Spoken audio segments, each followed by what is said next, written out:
बिस्मिल्लाहिर्रहमानिर्रहीम। तुमसे है पाकिस्तान में खुशामदीद। मैं हूं साजिद हुसैन। हमेशा की तरह मजबूत मुस्तहकम पाकिस्तान पर हम बात करते हैं कैसे मुल्क और मिल्लत की तामीर और तरक्की में हमने अपना किरदार अदा करना है।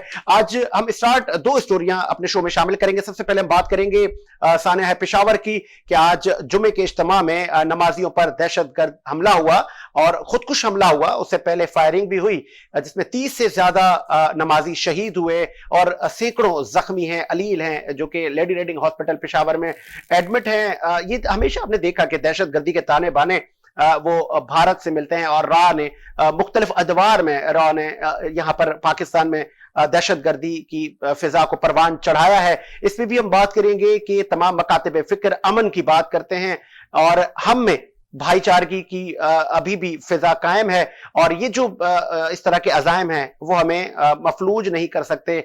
हमेशा हमने दहशतगर्दी का कला कमा किया है, अभी भी हम पुरअज़म हैं। फिर हम बात करेंगे चेयरमैन पाकिस्तान पीपल्स पार्टी के लॉन्ग मार्च से लेके पीडीएम के मार्च की और तहरीक अदम एतमाद के लिए चेमा गोइयां की जा रही हैं, ऐलानात किए जा रहे हैं, प्रेशर टैक्टिस इस्तेमाल की जा रही हैं। फिर हमने देखा कि आज खानेवाल के करीब बेनजीर साहिबा की छोटी साहबजादी आसिफा भुट्टो पे भी एक ड्रोन जो कैमरा था वो उनके नजदीक गर्दिश कर रहा था, जो कि टेक्निकली कहें, फनी खराबी कहें या कि कहें कि कुछ ऐसा हुआ, कोई सिग्नल ब्रेक हुए कि वो ड्रोन कैमरा आके आसिफा साहिबा पे आके लगा और उनको गिरा और वो उसमें जख्मी हुई हैं। उस पर भी बात करेंगे और आगे इस्लामाबाद की फिजाओं में क्या होने जा रहा है इस पर भी बात करेंगे। सबसे पहले हमें ज्वाइन किया है बिशप नजीर आलम साहब ने। खुशामदीद कहेंगे बिशप नजीर साहब, क्या आप सुन सकते हैं? जी जी, मैं सुन सकता हूँ भाईजान। सर, आपने आज देखा कि बहुत अफसोसनाक वाकया हुआ पेशावर में और 30 अफराद शहीद, बल्कि उससे भी ज्यादा काउंट बताया जा रहा है और बहुत सारे नमाजी अभी भी अलील हैं, जख्मी हैं। ये दहशतगर्दी का एक और वाकया आज रूनुमा हुआ, आप क्या कहेंगे? सबसे पहले तो मेरी आप सबसे आपको अस्सलाम वालेकुम जी। बिशप नजीर आलम मेरा नाम, यूनाइटेड चर्च ऑफ पाकिस्तान से। ये जो भी आज पेशावर का वाकया जो हम देख रहे हैं और अपनी आंखों से जिस तरह ये बेदर्दी से जालिमों ने ये वार किया है उम्मत के ऊपर, और ये इसको जितना भी मैं कंडेम करूं उतना ही कम है। और हम जो मुल्क पाकिस्तान में रहते हैं, क्योंकि दहशतगर्द का कोई मजहब नहीं होता और मैं ये समझता कि ये कोई दहशतगर्द है, ये बैरूनी कोई हाथ है, ये कुछ साजिश है जिसकी वजह से ये इतना बड़ा इंसिडेंट हो गया और तमाम जितने भी लोग शहीद हुए हैं इस सानिया में उनके वर्षा के लिए हम दुआ खैर करते हैं, उनको सब्र और जमील अता करते हैं कि खुदा ताला उनको सब्र और इत्मीनान बख्शे।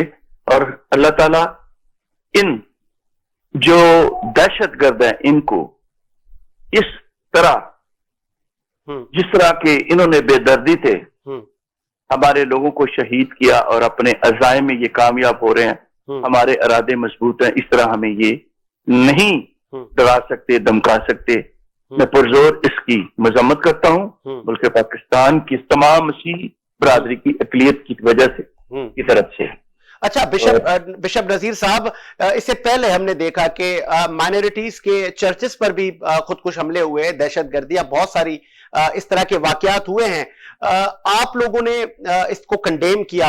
आज का जो ये दहशतगर्दी का एक अफसोसनाक वाकया हुआ, इस पर मुख्तलिफ मकातिब फिक्र और स्पेशली जब हम शिया उलमा काउंसिल को देखते हैं, मुत्तहिदा वहदतुल मुस्लिमीन को देखते हैं, तो वो अब इसको कंडेम करने के बाद वो धरने और आगे इस पे बड़ा एक स्ट्रिक्ट लाए अमल दे रही हैं। तो अफ़वाम और तफ़हीम के साथ जिस तरह आपने कहा कि इन दहशतगर्दों को हमें ढूंढना चाहिए, ये काली भेड़ें कहां छुपी हैं और कहां हैं इनकी नर्सरियां, ताकि उनका कला कमा किया जा सके। आज मैं साजिद साहब, मैंने आज भी उलमा के साथ मीटिंग की है, लाहौर के उलमा के साथ, और उनके साथ यही मेरी बात है कि कल मैं संडे वाले दिन जो पाकिस्तान का मरकजी उलमा मशाइख का चेयरमैन है उनके साथ भी मेरी मीटिंग है इसी सिलसिले में कि हम इसको प्रमोट करें और ये जो नर्सरियां बांधनी है, जो छोटे छोटे इक्का दुक्का क्रिश्चियन कम्युनिटी में वाकया हमारे साथ, हमारा दुख, हमारा मुस्लिम हो या क्रिश्चियन, दुख हमारा साझा है। और ये जो धरने हैं, धरने किसी चीज का कोई हल नहीं है। हमने तो सिर्फ एक दूसरे को देखना है, एक दूसरे को स्ट्रॉन्ग करना है, चाहे क्रिश्चियन हो, मुसलमान हो, हिंदू हो, पाकिस्तानी, लेकिन मुहब्बे पाकिस्तान हो, हम एक दूसरे का साथ दें। क्योंकि जो लाशें हैं जो हमारी शहीद हुए हैं, उनका क्या जुर्म था? जो बच्चे जिनके माँ चले गए, जिनके वालिद चले गए, जिनके भाई चले गए, जिनका बेटा चला गया, उनकी आगे औलादें हैं, तो उनका क्या कसूर है बेचारों का? लेकिन मेरी आपके इस फॉर्म से ये अपील है तमाम उलमा मशाइख के लिए भी और मकातबा फिक्र के लिए भी और मुस्लिम क्रिश्चियन कम्युनिटी के लिए। ठीक है बिशप साहब, लास्ट में हमने देखा है कि इसके ताने बाने अक्सर भारत से मिलते हैं और रॉ के एजेंट और रॉ दहशतगर्दी में मुलविस रहा है मुख्तलिफ अदवार में, और ये अक्सर हमने देखा है चाहे कोई इज्तिमात हो या इबादत गाहें हो, वहां पर ये दहशतगर्दी के वाकयात करवाकर और ये अफरा तफरी जो कि फैलाने में हमेशा नाकाम रहे हैं।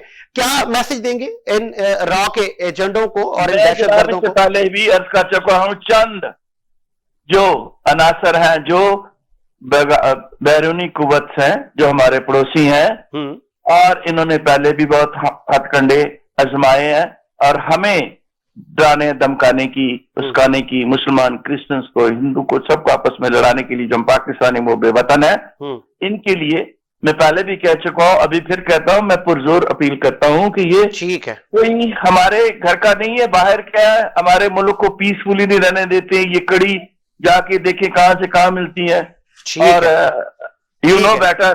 ठीक है जी, बहुत शुक्रिया नजीर साहब, आपने अपना मौकिफ पेश किया, माइनॉरिटीज की आपने नुमाइंदगी की। गौरी साहब, आप क्या कहेंगे? आपने सुना बिशप साहब ने भी इसको कंडेम किया।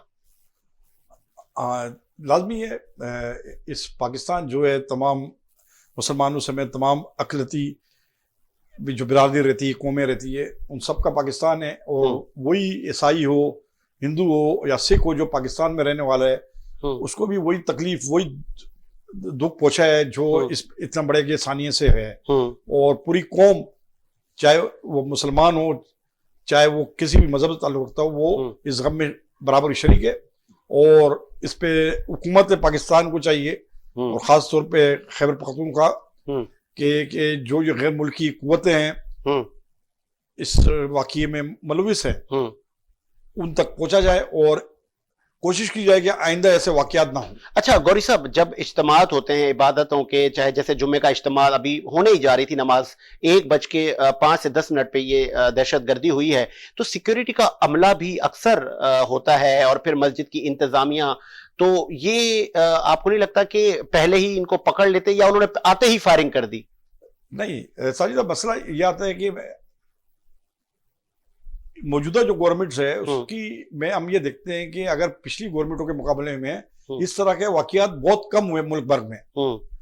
अच्छा, इसको भी इक्का दुक्का वाकयात में शुमार किया जाएगा। जिस तरीके से आए दिन दहशतगर्दी की बड़ी बड़ी कार्रवाइयां होती थी, ठीक है, कानून नाफिज करने वाले इदारे भी हैं, असास इदारे भी हैं, मुख्तलिफ वो तमाम हैं और काफी हद तक काबू पा चुके हैं, काफी हद तक नेटवर्क को तोड़ा जा चुका है। मगर उसके बावजूद वो इतना वसी नेटवर्क है कि कहीं ना कहीं इंसान है, खामी रह जाती है। और वो लोग भी एक ट्रेंड याफ्ता लोग हैं, तो और वो गैर मुल्की कुव्वतों के ट्रेंड याफ्ता है।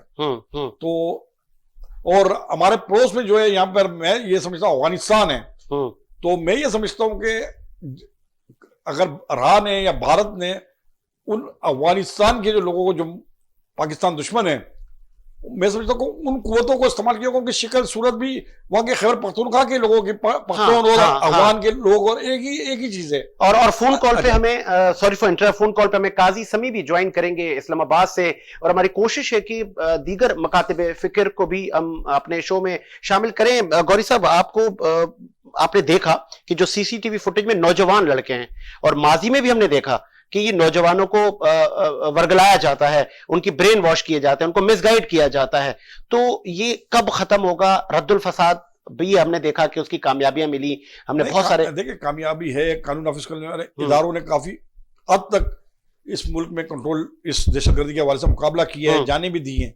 हम उसको डायरेक्ट इल्जाम नहीं दे सकते, मगर ये ना, मैंने यही कह रहा हूँ कि रंग, नस्ल, जबान के हवाले से वो लोग उस इलाके के हिसाब से, अगर बलूचिस्तान में कुछ होता है तो उस तरह बलोचों को यूज किया जाता है, चाहे वो उसके पीछे कोई भी मुल्क हो। और इसी हवाले से यहाँ पर तो मैं ये समझता हूँ इसलिए थोड़े से एजेंसी के लिए मुश्किलात पैदा मुश्किलात। ठीक है, काजी समी साहब ने इस्लामाबाद से ज्वाइन किया है। समी साहब खुश आमदीद कहेंगे शो में। शुक्रिया, बहुत बहुत। कैसा, सबसे पहले मैं चाहूंगा कि एक अफसोसनाक वाकया हुआ, इस पे मैं आपका मौकिफ ले लूं। पेशावर में आपने देखा कि जुम्मे का दिन था, मुबारक दिन था, और नमाजियों को एक शहीद किया गया। केपीके में एक दहशतगर्दी का वाकया रूनुमा हुआ, इस पे आप क्या कहेंगे? देखिए, पाकिस्तान दुश्मन जो कुव्वतें हैं वो मुसलसल पाकिस्तान के खिलाफ इस तरह की जो साजिशें हैं वो करते रहते हैं ताकि पाकिस्तान मुआशी तौर पर भी गैर मुस्तहकम है और सियासी तौर पर भी गैर मुस्तहकम है। तो अब ऐसी सूरत में हुकूमत के साथ साथ अपोजिशन पर भी बहुत ज्यादा जिम्मेदारी आयद होती है कि वो मिलकर एक पेज पर होकर जो है फौज, हमारी जो फौज है उनको, और जो हमारे दिगर कानून नाफिज करने वाले इदारे हैं उनके साथ शाना बशाना खड़े हो, ताकि जो हमने एक दहशतगर्दी के खिलाफ जो जंग की और मुल्क के अंदर जो दाखिली और खारजी सतह पर हमें जो मुख्तलिफ चैलेंजों का सामना है सिक्योरिटी के एतबार से, तो जिसके लिए नेशनल एक्शन प्लान को अब नतीजा खेज बनाने की जरूरत है। अच्छा काजी साहब, थर्ड अलर्ट भी नहीं था, वजारत दाखिला का कहना है, लेकिन हमने देखा कि जब अफगानिस्तान में एक नई हुकूमत आई और वहां पे एक अफरा तफरी का आलम था, तो बहुत सारे पनाह गुज़ीन या महाजरीन एंटर हुए। क्या आपको लग रहा है कि ये कोई इस्तेमाल कर रहा है, बैरूनी कुव्वत है जो कि नौजवानों को मिसगाइड कर रही है और मजहबी हम-आहंगी को खत्म करने की साजिश है? देखिए, इसमें कोई शक नहीं है। और जिसका जो खामोशी चली आ रही थी काफी अरसे से हम देख रहे हैं, काफी स्टेबल थे, तो उसमें इस तरह की खामोशी बाज़ औक़ात आपको पता है कि वो बड़े तूफान का पेश खैमा होती है। तो अगर थ्रेट अलर्ट नहीं भी था हमें, उसके बावजूद भी हमें इन चीजों पर नजर रखनी होती है और यकीनन वो हमारे इदारे नजर रखने होते हैं। लेकिन बाज़ औक़ात हमारे अंदर ही जो मौजूद होते हैं वो जो नजर ना आने वाले, देखिए सामने जो दुश्मन नजर आते हैं उनसे लड़ा जा सकता है, लेकिन जो नजर नहीं आते हैं उनसे लड़ना बड़ा मुश्किल होता है। तो अब हमें जो है ना बहैसियत कौम भी जो है अब इन चीजों पर नजर रखनी होगी। और यकीनन आपने जिस तरह कहा, इसमें बैरूनी कुव्वतें ही ज्यादातर मुलविस पाई जाती है इस तरह के हमलों में, इस तरह के धमाकों में, और मुल्क को एक नई सिर्फ आप देख रहे हैं कि मुल्क में इस वक्त सियासी सूरत जो है, मुआशी सूरत जो है, और उसके दौरान इत्तेफाक से ये अचानक जो है धमाका हो जाता है। और जो सूरत आपने देखा 2014 में भी इसी तरह आपने देखा था जब वो धरने और लॉन्ग मार्च हो रहे थे, तो वाकया होगा। ठीक है, सियासी सूरत के हवाले से आप क्या कहेंगे? आतंकवाद के हवाले से बातें हो रही हैं, आप इस्लामाबाद में मौजूद हैं, सीनियर जर्नलिस्ट हैं। आतंकवाद के हवाले से गालिबन गौरी साहब बैठे हैं, तो गौरी साहब आप भी बेहतर जानते हैं कि वो आतंकवाद के हवाले से एक तो इनका जो होमवर्क है वो फिल वक्त मुशावरत की हद तक है, और अभी तक मुशावरत हो रही है, और उस मुशावरत में यही है कि जी पहले वज़ीर आज़म इमरान खान साहब के पास के खिलाफ लाई जाए या कौमी असम्बली के स्पीकर असद कैसर के पास लाई जाए। तो जहां तक एदाद शुमार का ताल्लुक है, नंबर गेम का ताल्लुक है, वो तो अपोजिशन दावे कर रही है कि वो उनके पास तफरीक है। और दूसरा जो सिंध से लॉन्ग मार्च चला है बिलावल भुट्टो का, जो अभी वफाकी दारुल हुकूमत इस्लामाबाद की तरफ जिसका रुख है, और वो भी ताखिर बन रहा है इस हवाले से कि कोई हत्ती फैसला वो ले सके कि करारदाद अदम एतमाद की जो है वो कब लानी है कब नहीं लानी है। लेकिन एक चीज आप देखिएगा, जितने भी इसमें इख्तिलाफ की जो जमातें हैं, चाहे वो पीडीएम में शामिल है या पीडीएम में नहीं है, उनके जो बयानिया जो उनका मौक़िफ़ है उनमें मुमासलत नहीं है, यकसानियत नहीं है।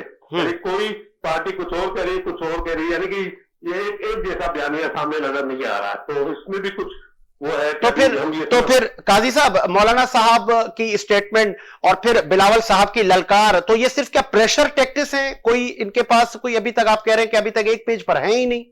देखिए, दो तरह की, एक पेज पर तो मौजूद है, इस बात पर तो मुत्तफिक हो गए जी करारदाद कब लानी है, ठीक है, अदम एतमाद की तहरीक लानी है, लेकिन कब लानी है और कैसे लानी है और किस तरह लानी है, ये होमवर्क उनका चल रहा है। और मैं ये समझता हूँ ये होमवर्क अगर जितने अरसे से ये मामला चल रहे हैं अब तक मुकम्मल हो जाने चाहिए थे, लेकिन ठीक है। मेरा कहने का जो मकसद ये है कि वो अभी तक मुशावरत अच्छा की अच्छा, ही अमल सॉरी फॉर इंटरप्ट। आज हमने देखा कि खानेवाल के पास बेनजीर साहिबा की छोटी साहबजादी आसिफा भुट्टो जरदारी को एक ड्रोन कैमरा जो उनके नजदीक गर्दिश कर रहा था और उनको आके लगा है और उसमें वो जख्मी हुई हैं।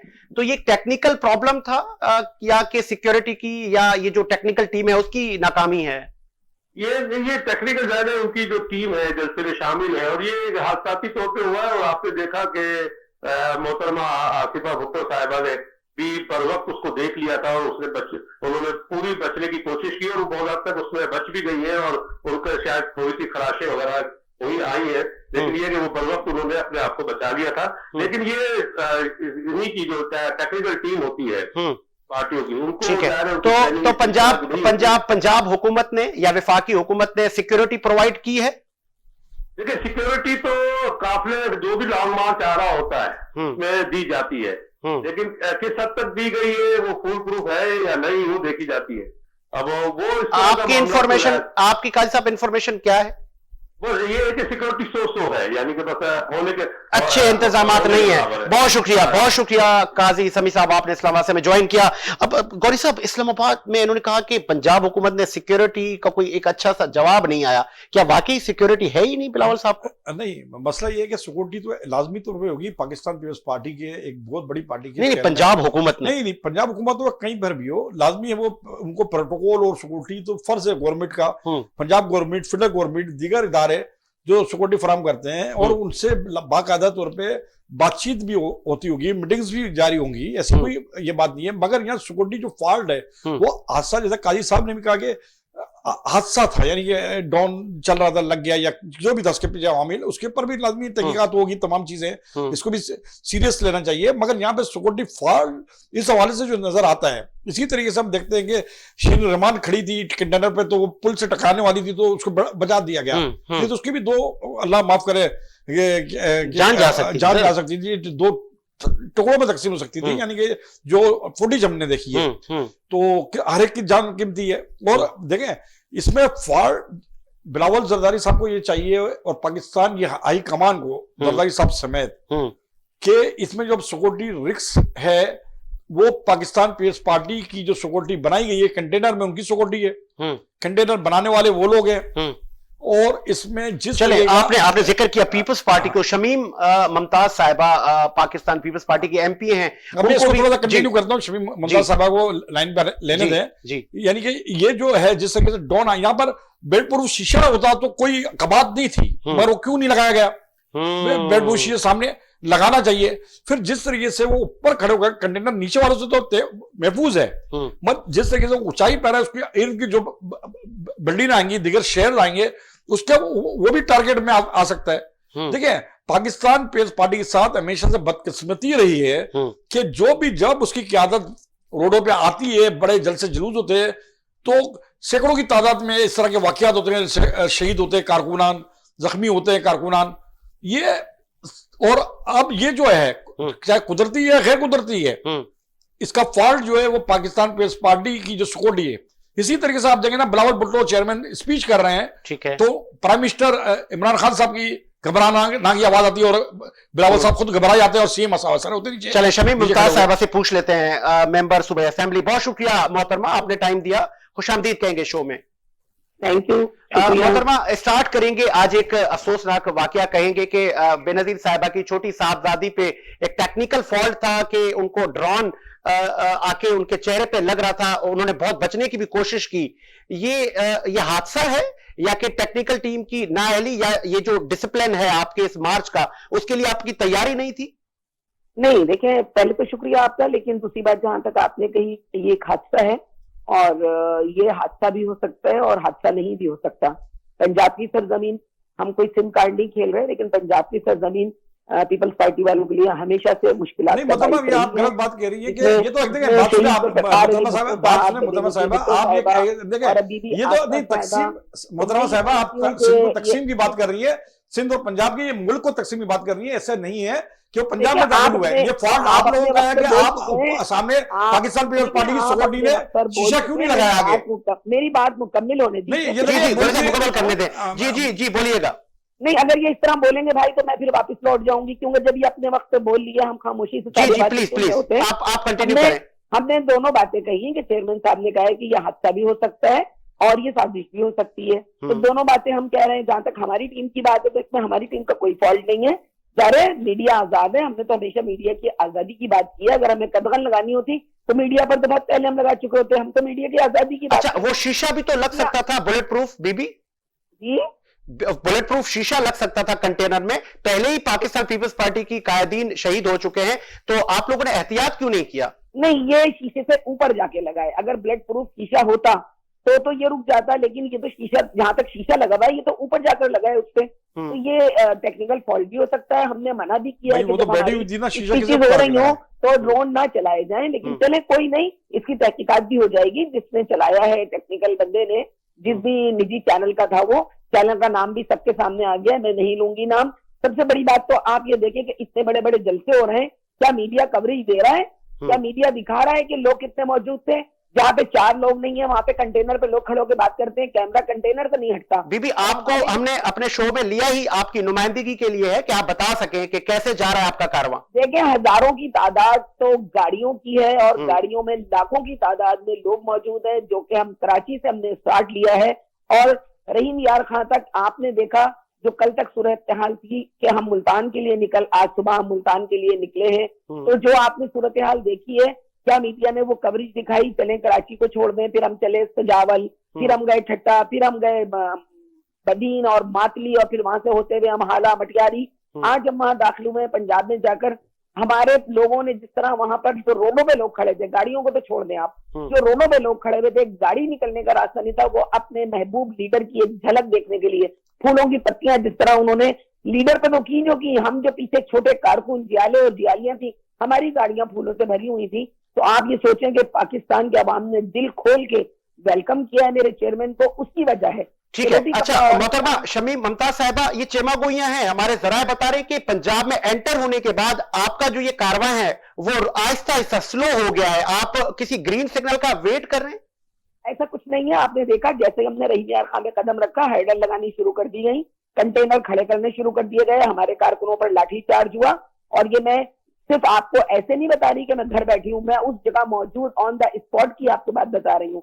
वहां से हैंडल हटवा के सीएम टू सीएम बातचीत हुई है, वहां से वो कंटेनर हटवाए गए और हम आगे निकले। और आज फिर जिस तरह फिर पुलिस ने जो हैंडल लगाई है, आपको पता है जो सड़कों की सूरत हाल है, जो रोडों की सूरत हाल है, सिर्फ सिंध लोगों को नजर आता है, पंजाब नजर नहीं आता। आपने देखा कि टूटी फूटी सड़कों से निकल के आज वो काफिला वहां लाहौर मोड़ पर पहुंचा है और वहां पर चेयरमैन साहब ने स्पीच की है। तो जब ये सूरत हाल होगी तो जाहिर है पीछे गाड़ियां बहुत रहेंगी। क्या पंजाब हुकूमत ने आपको सिक्योरिटी प्रोवाइड की है?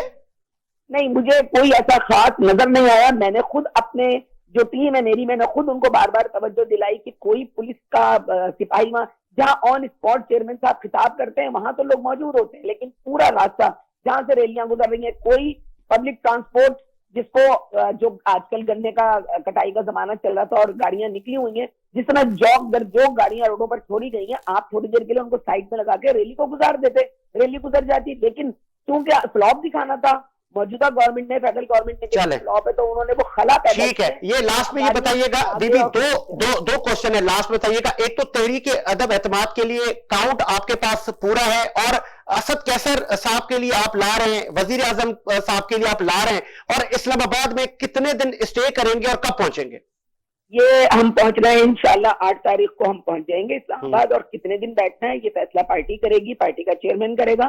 क्या या हमने सिर्फ तकरीर करके वापिस आना है, या हमने 5 दिन का अल्टीमेटम मेरे चेयरमैन साहब ने दिया है फेडरल गवर्नमेंट को कि आप आराम से इज्जत से अपने घर चले जाएं, क्योंकि अब आप पाकिस्तान पे हुकूमत नहीं कर सकते। आप कहते थे बिजली महंगी होगी तो वजीर आजम चोर होगा, जब आप कंटेनर पर से बात करते थे। आप कहते थे महंगाई होगी तो वजीर आजम चोर होगा। आज हम आपसे सवाल कर रहे हैं कि बिजली भी महंगी है, खाद भी नहीं है, चीनी भी नहीं है, आटा भी नहीं है, अब कौन चोर है? हम तो वजीर आजम नहीं है, पाकिस्तान पीपल्स पार्टी तो वजीर आजम नहीं है, अब कौन चोर है? तो जब चोर है तो उसको फिर यहाँ कोई हुकूमत करने का हक नहीं है। 62-63 के तहत उनको वैक्सीन ले जाना चाहिए और लेना चाहिए एक्शन। सो मोटो एक्शन लेना चाहिए उनका फॉरेन फंड। ठीक है, लास्ट में एक सवाल गौरी साहब। मोहतरमा साहिबा, अभी आप देखें प्राइम मिनिस्टर ने पेट्रोल भी कीमत कम की, बिजली भी कम की है। अब आप वो कब की है? हमारे निकलने के बाद की है मेरे भाई, उससे पहले तो नहीं की। ये भी क्रेडिट आप ले जाने जा रही 10 हैं, रुपए कम हुए, फिर 5 रुपए कम हुए, ये क्रेडिट भी आप लोग ले जाने जा रहे हैं। और आज आपने घी पे और चीनी पे जो है पैसे बढ़ा दिए 16 रुपए। अगर वहां 10 रुपए ये भी क्रेडिट आप पे जाता है ना, आप लोग मुजाहरे कर रहे हैं इसलिए हुकूमत बढ़ा रही है। ड्रामे ना करें कि यहाँ की टोपी उतार के उसके सर पे रख दें, उसकी टोपी उसके सर पे रख दें। आप टोटली बात करें, आप लोग खुश किस्म हैं। करके 16 रुपए भी तो बढ़ा दिए ना मेरे भाई। ठीक है, ठीक है, बहुत शुक्रिया मोहतरमा शमीम मुमताज साहिबा, आपने पाकिस्तान पीपल्स पार्टी का मौकिफ पेश किया। मुझे ब्रेक का कहा जा रहा है, एक ब्रेक लेते हैं, ब्रेक के बाद हाजिर होते हैं।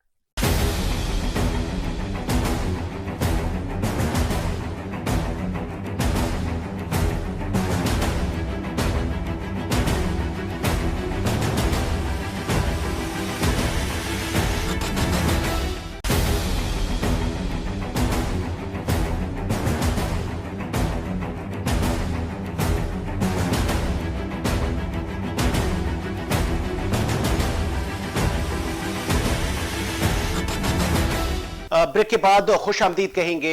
प्रोग्राम को मजीद आगे बढ़ाते हैं और दीगर शख्सियात को भी शो में शामिल करते हैं। इस वक्त हमें ज्वाइन किया है असलम गौरी साहब ने, आप मरकजी सेक्रेटरी इतलात हैं GUI के। बहुत शुक्रिया गौरी साहब, खुश आमदीद कहेंगे।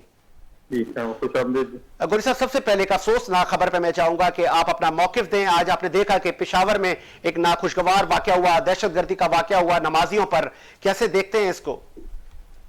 जी, हम इसकी भरपूर मजम्मत करते हैं। जिस जो वाकया हुआ उसके बाद मौलाना फजलरहमान साहब ने मजम्मत की, हमारी पार्टी के दीगर तमाम अरकान ने इसकी मजम्मत। फिर हमारा एक वफद वहाँ पहुंचा है, हमारा जो मेयर पेशावर है वो पहुंचे हैं, फिर उनसे हाजी गुलाम अली साहब जो हमारे साबिक सेनेटर हैं वो, और हमारे दीगर साथी उनके साथ, हमारे सेक्रेटरी इतलात सूबाई जलील जान साहब और दीगर हजरात वहाँ अस्पताल गए हैं, वहाँ मरीजों से मिले हैं, उनकी मिजाज कुर्सी की है, थोड़ा बहुत उनको मेडिसिन के लिए खर्चा भी दिया है।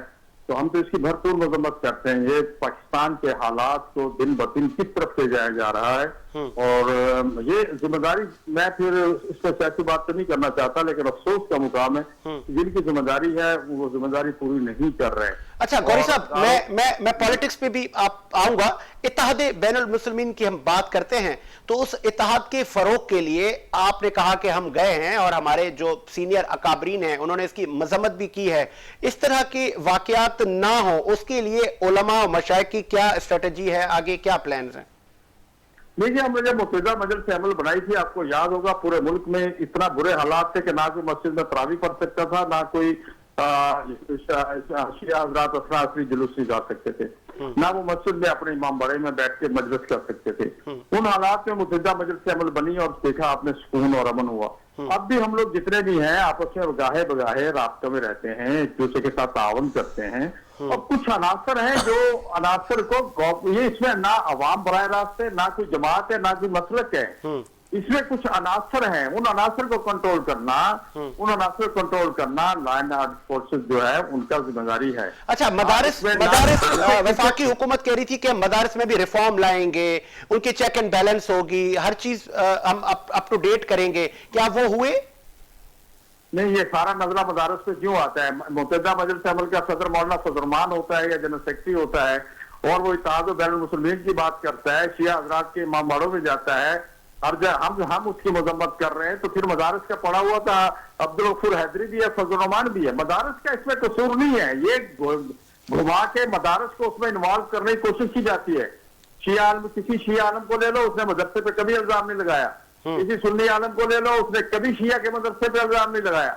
ये हुकूमत की एक साजिश है और इसके पीछे अमेरिका है, और पाकिस्तान को गैर इस्लामी बनाना है, सेकुलरिज्म की तरफ लेके जाना है, तो ये सारा नजरा मदारस पे गिरता है। सर गौरी साहब आपने कहा हुकूमत की जिम्मेदारी है, ऐसा ही है?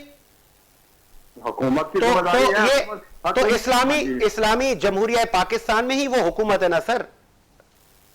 मैं वही अर्ज कर रहा हूँ ना कि इस्लामी जमहूरिया पाकिस्तान की हुकूमत नजर नहीं आ रही है ना। वो मेरे टेलीफोन टेप कर सकती है, सहाफियों के पीछे लगी हुई है, वो एमएनएस के पीछे लगी हुई है, एमपीएस के पीछे लगी हुई है, 24 घंटे अदारे तो यही काम कर रहे हैं। वो अपनी जिम्मेदारी पूरी करे ना, जो उनकी जिम्मेदारी है। वजीर दाखिला को आज इस्तीफा दे देना चाहिए, वफाकी वजीर दाखिला को, सूबाई वजीर दाखिला को इस्तीफा देना चाहिए। कौन तस्लीम करेगा इसको? कल जब खान साहब कंटेनर पर थे उस वक्त की बातें कुछ और है, आज की और है। आज कौन जिम्मेदार इन मामलों का? असलम गौरी साहब, जिस तरीके से आप लोग, ठीक है गौरी साहब, असलम गौरी साहब सीनियर जर्नलिस्ट तसद्दुक गौरी साहब भी स्टूडियो में मौजूद है, वो भी सवाल करना चाह रहे हैं। असलम गौरी साहब, जिस तरीके से आप लोग अदम इत्माद की तहरीक 1-2 दिन में पेश करने वाले हैं, क्या उससे ये तमाम मसाइल और पाकिस्तान मजहबी मुल्क बन जाएगा और तमाम मसाइल खत्म हो जाएंगे अगर आप पास हो जाती है तहरीक? असल में गौरी साहब बात यह है कि इस वक्त मुल्क में जो है, जो हुकूमत नाम की चीज कहीं नजर नहीं आ रही। एक टोला नजर आ रहा है मस्खरों का, जो सुबह से लेकर शाम तक टीवी में बैठ के मुख्तलिफ किस्म के बयान जारी करता है, रद्द-ए-अमल देता है, गाली गलौज करता है, अपनी जिम्मेदारी कोई पूरी नहीं कर रहा।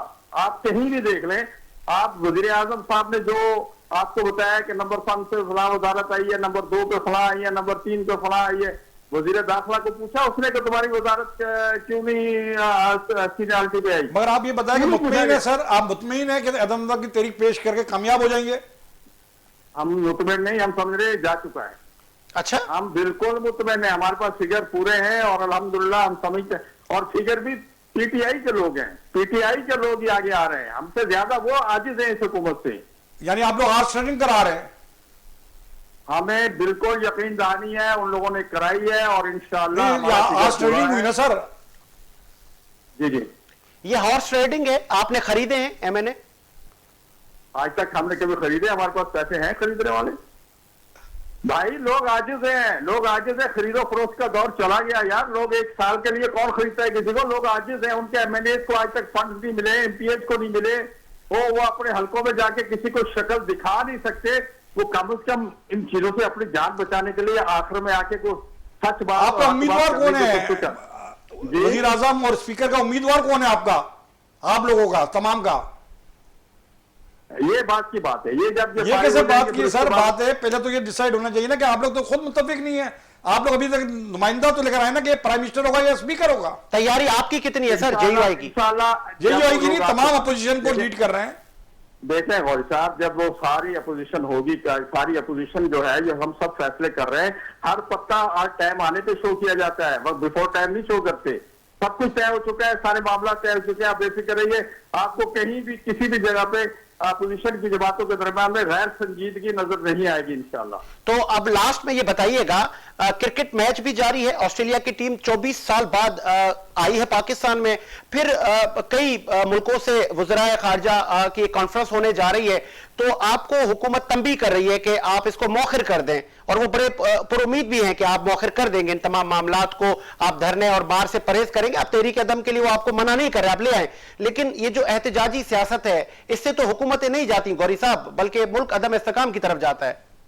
मेरी जान, सी पैक के लिए चाइना का प्रेसिडेंट मुल्क में आ रहा था तो कौन धरना दे के बैठा हुआ था पार्लियामेंट के दरवाजे पे? किस तरह की बातें आप कर रहे हैं? आप और मैं सब जानते हैं इस मुल्क के साथ किसने क्या किया है, इस मुल्क को बर्बाद किया है इन लोगों ने। अब ये इस तरह के बहाने बना के इस चीज की आड़ में छुप नहीं सकते कि जी क्रिकेट मैच की आड़ में छुप जाए।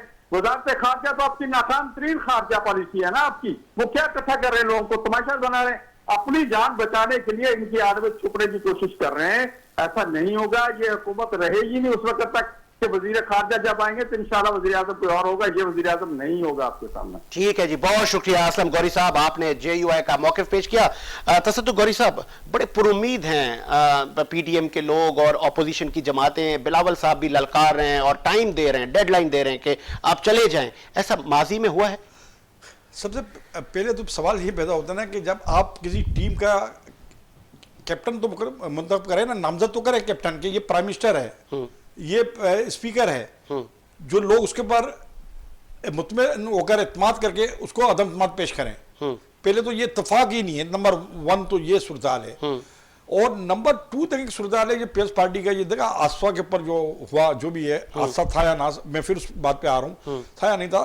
मैं एक एडवाइस दूंगा पाकिस्तान पीपल्स पार्टी की आला क़यादत को कि देखें, सिक्योरिटी नुक्ता नज़र से मैं पहले की बात कर रहा था प्रोग्राम में कि पीपल्स पार्टी के साथ बड़े ट्रेजेडी हुई है, बल्कि पहले उनके खानदान तो तमाम शहीद हो चुका है, और ये बड़ी हिम्मत है कि आसफा इस उम्र में अपने भाई के साथ खड़ी है। वो अलग बात है, सियासी इख्तलाफात है, सियासी नजरिया अलग हो सकता है, एक दूसरे का इख्तलाफ हो सकता है, मगर आप किसकी बात कर रहे हैं? बिलावल साहब और आसिफ में भी इख्तलाफ है? नहीं, ये मैं कह रहा हूँ जनरल किसी का भी हो सकता है, मगर ये तो बात है ना, इन की जाने कीमती हैं, ठीक बिल्कुल है सही है। तो जो सिक्योरिटी प्लान बना गया है ये हुकूमत का नहीं है, वो एमपी साहबा भी ऐसी जज्बाती हो रही थी पीपल्स पार्टी की।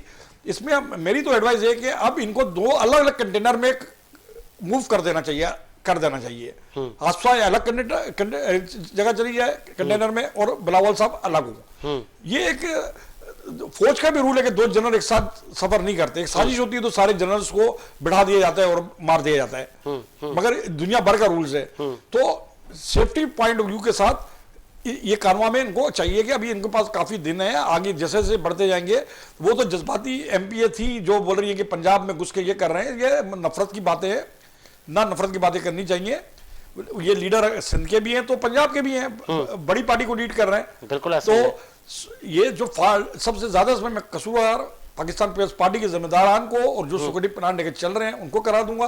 और मेरा ये हमारा इस चैनल का तरफ से मशवरा है कि इनको सिक्योरिटी के हवाले से अलग अलग कर देना चाहिए। ठीक है, आगे आप इस पे क्या कहेंगे? तहरीक अदम और असद कैसर का आपने से पहले नाम लिया था कि पहले उसके लिए लाई जाएगी, और दूसरा ये कि अजहर अलामा भी हमें ज्वाइन करेंगे इस प्रोग्राम में। जी गौरी साहब।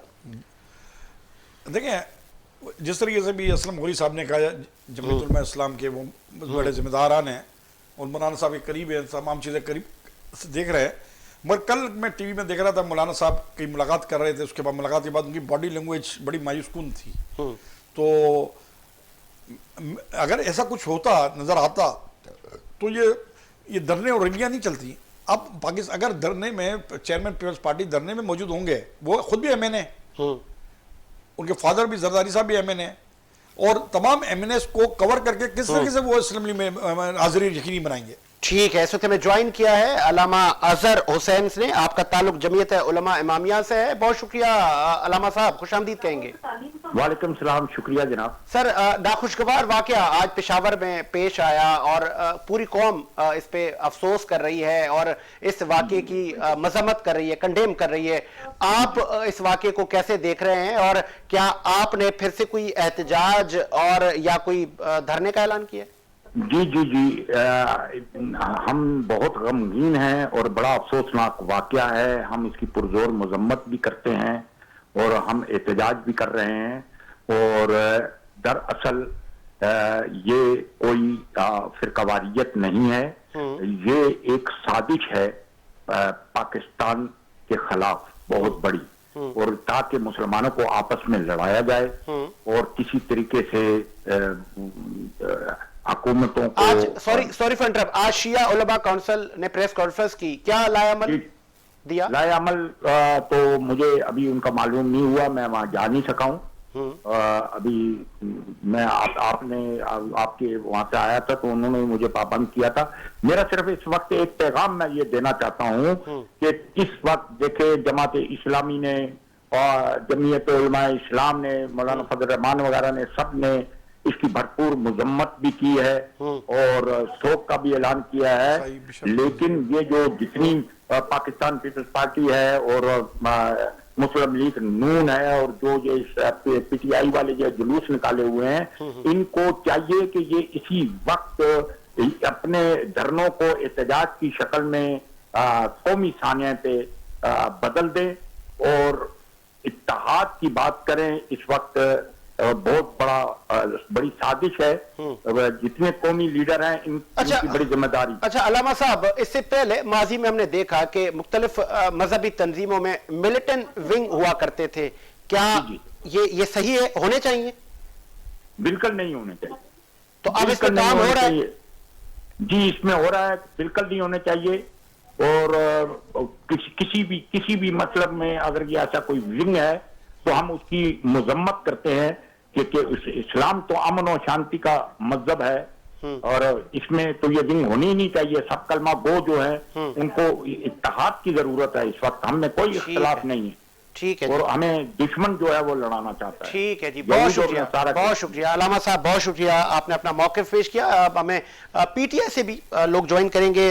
मैडम राहिला से हमारी कोशिश होगी कि उनसे हमारा राब्ता बहाल हो सके। गौरी साहब, अब आते हैं सियासत के ऐवानों पर।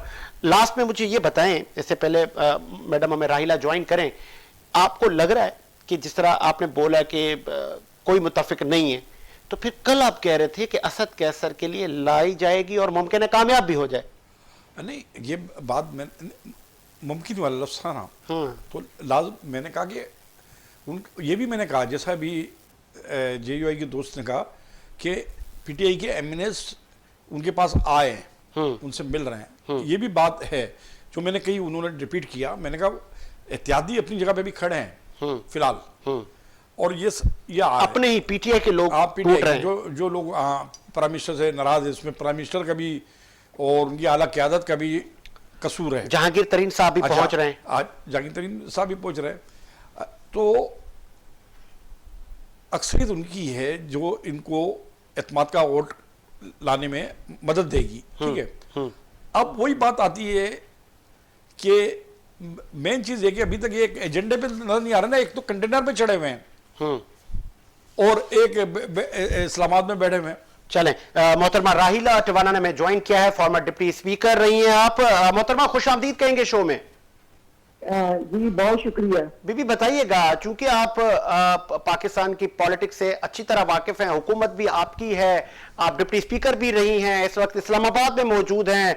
अब बिलावल भुट्टो जरदारी का काफिला रवा दवा है इस्लामाबाद के लिए, PDM की पार्टियां भी पर तोड़ रही हैं, वो भी आ रही हैं इस्लामाबाद।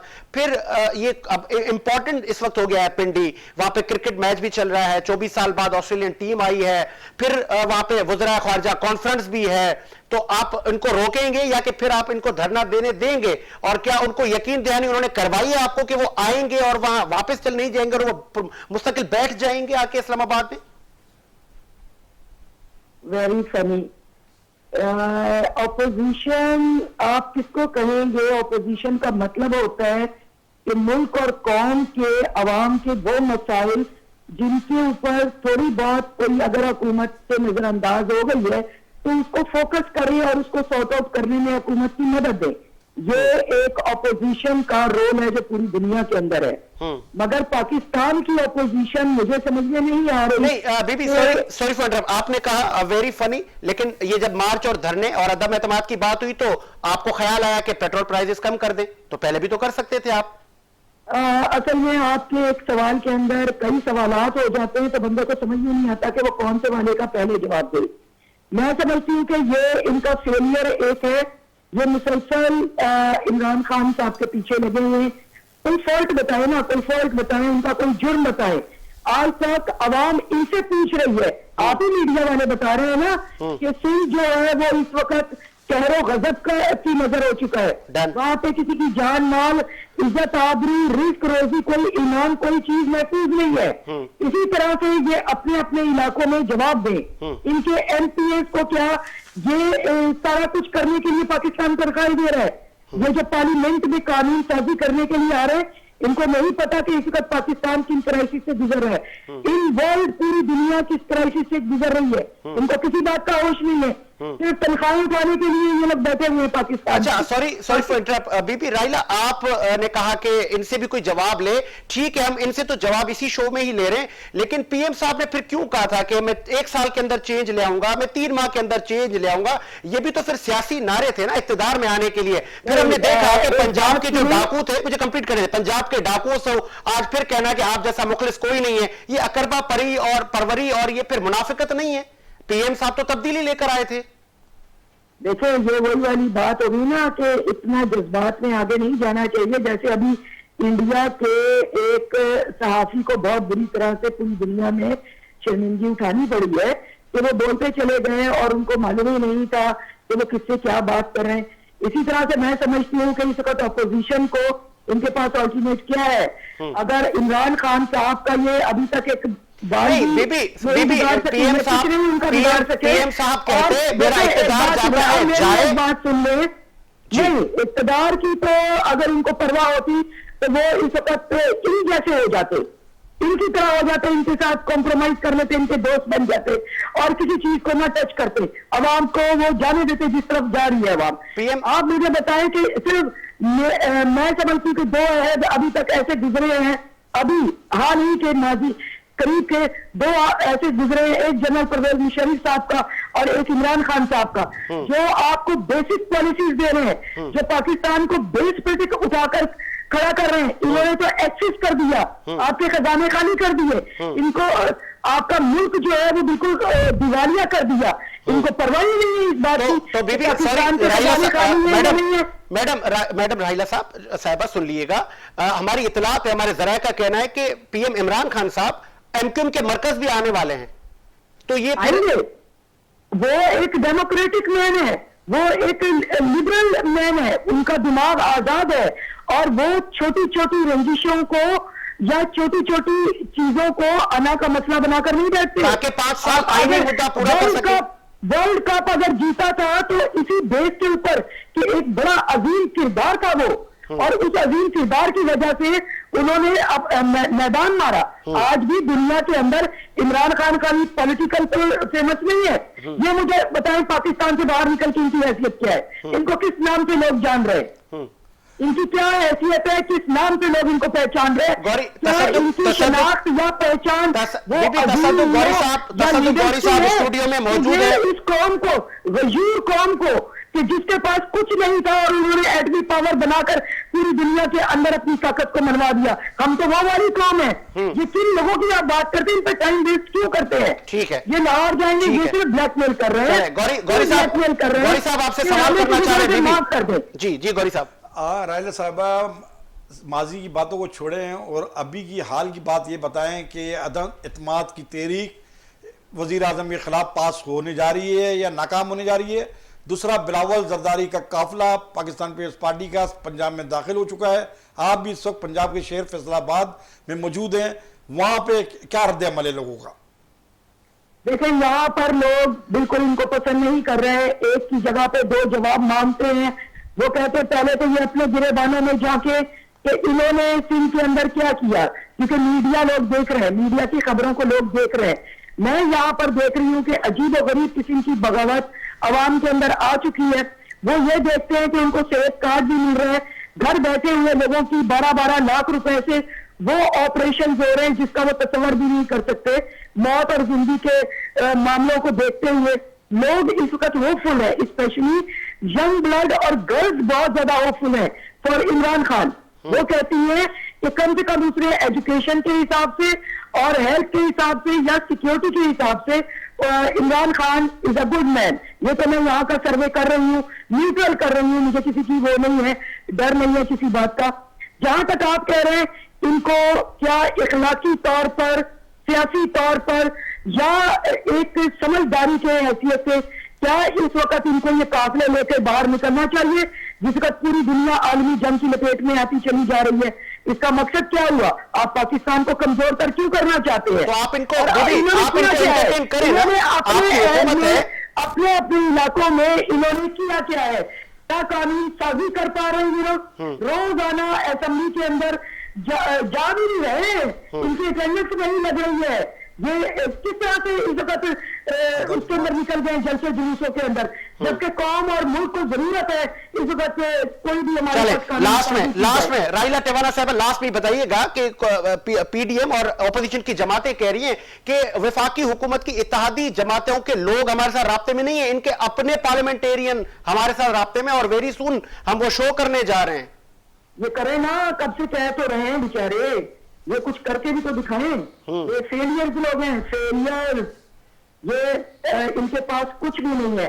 आप ये देखें, कभी किसी ऐप के अंदर जब ये इन दोनों पार्टी में से कोई एक पार्टी इख्तियार में आ जाती है, मैं मौलाना तो नहीं कहूंगी, फजल रहमान कहूंगी, तो वो बेचारे तो बेचारे हैं, उनके पास कुछ भी नहीं है, कुछ भी नहीं है। मगर ये दो पार्टियां पॉलिटिकल कहलाई थी, इन दो पार्टियों के पास नून और पीपल्स पार्टी को कम से कम आप इनका माजी देख ले, एक इख्तियार में आती है तो दूसरा कहता है मेरा नाम बदल देना। अब हम शहबाज शरीफ साहब का नाम क्या रखें, आप मुझे बता दीजिए।